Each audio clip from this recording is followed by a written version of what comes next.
Good morning and Happy New Year to everyone.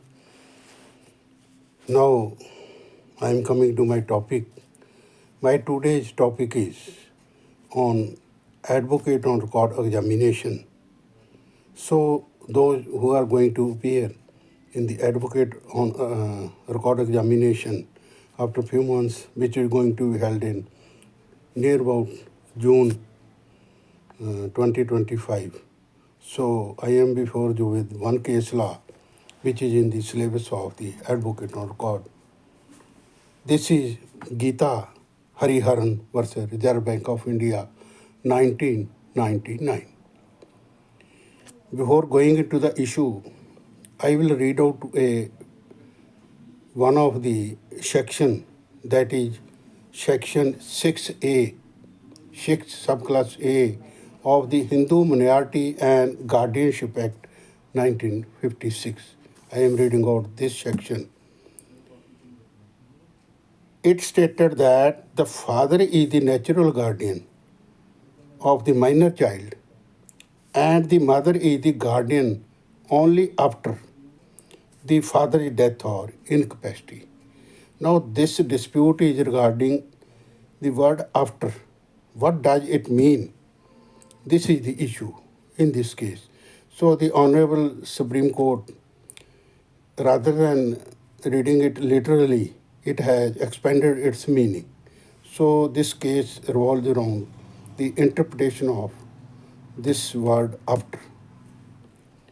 So, Githa Hariharan, who is the applicant, in her petition argued that this provision discriminated against women by limiting a mother's guardianship right and that violated Article 14, right to equality, as well as Article 15, prohibition of discrimination of the Indian Constitution.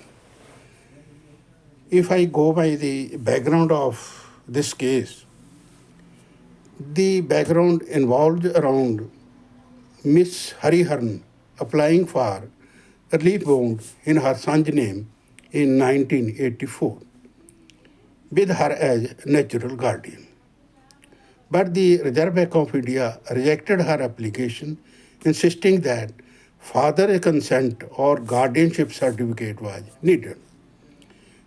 Honorable Supreme Court ruled in her favor by interpreting the word after in section 6 subclause A not literally but as meaning in the absence of. So earlier it was interpreted as after means after the death of. Now it is interpreted as in the absence of the father. The court stated that mother's right to be natural guardian should not be contingent upon the father's death, but rather on the father's inability or lack of interest in performing duties as a guardian. So, Honorable Court emphasized that guardianship decision should focus on the welfare of the child and both parents should have equal rights in guardianship matters, barring any exceptional circumstances.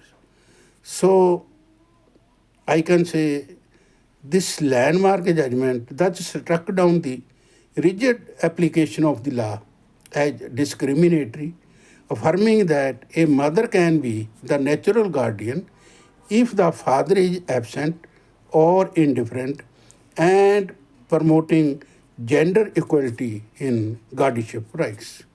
This is all about short video on this, what it is giving a vast meaning and has done lot of justice with the mothers of the child.